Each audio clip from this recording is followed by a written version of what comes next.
Thank you for visiting our channel. Please like, share and subscribe for more exciting food videos. Welcome back. In part 2, we'll walk through the key ingredients, smart shopping tips, and an easy step-by-step way to cook a balanced, comforting Doenjang Jjigae without overthinking it. Here's what to grab for a solid, everyday Doenjang Jjigae.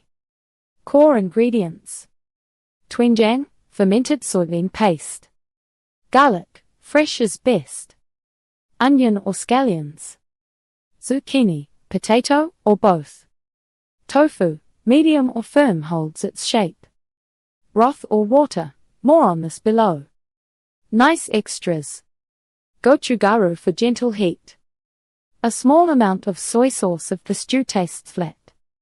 Mushrooms, especially shiitake. A little fish sauce if your broth is plain.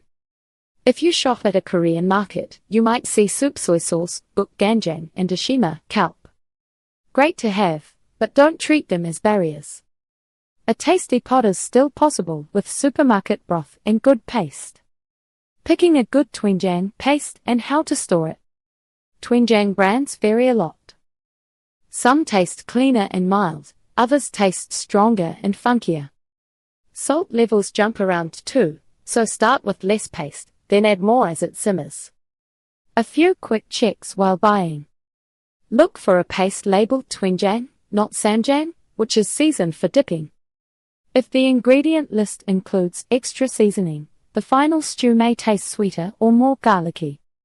Storage is easy. Keep the tub refrigerated, always use a clean spoon, and press the surface flat after scooping. It lasts a long time, and the flavor can deepen over weeks. Broth options: anchovy, kelp, beef, or quick weeknight shortcuts. Classic Doenjang Jjigae often uses anchovy kelp broth. It tastes light but savory, like the stew has a backbone without tasting fishy. Good shortcuts when you're busy include store-bought chicken or vegetable broth, water plus a small splash of fish sauce, water plus a few dried mushrooms, or water plus a tiny dash of soy sauce at the end. If you use boxed broth, go easy on extra salt. The paste will bring plenty. Easy Doenjang Jjigae recipe, step by step for a balanced stew. This is a dependable home method, sized for a small household. It scales up well. You'll need broth or water, doenjang, garlic, onion, potato if using, zucchini, tofu, and optional gochugaru, mushrooms, clams, or scallions. Prep your add-ins. Dice potato small so it cooks fast. Keep tofu in bigger cubes so it doesn't crumble. Start the broth. Bring broth or water to a gentle boil in a small pot. Add onion and potato first. Dissolve the paste. In a small bowl, mix a spoonful of hot broth with your doenjang until smooth, then stir it back into the pot. This prevents stubborn clumps. Simmer until the potato softens. Keep it at a gentle simmer until a fork slides in with a little resistance. Add quick cooking vegetables. Add zucchini and any mushrooms and simmer briefly. Add tofu last. Slide in tofu and simmer gently. Stir carefully. Taste and adjust. Add more doenjang in small amounts if it's weak. Add gochugaru if you want heat. If it tastes harsh, give it a little more time to settle. Serve right away with hot rice. If you have kimchi or any banchan, put them on the table and let the stew do the rest.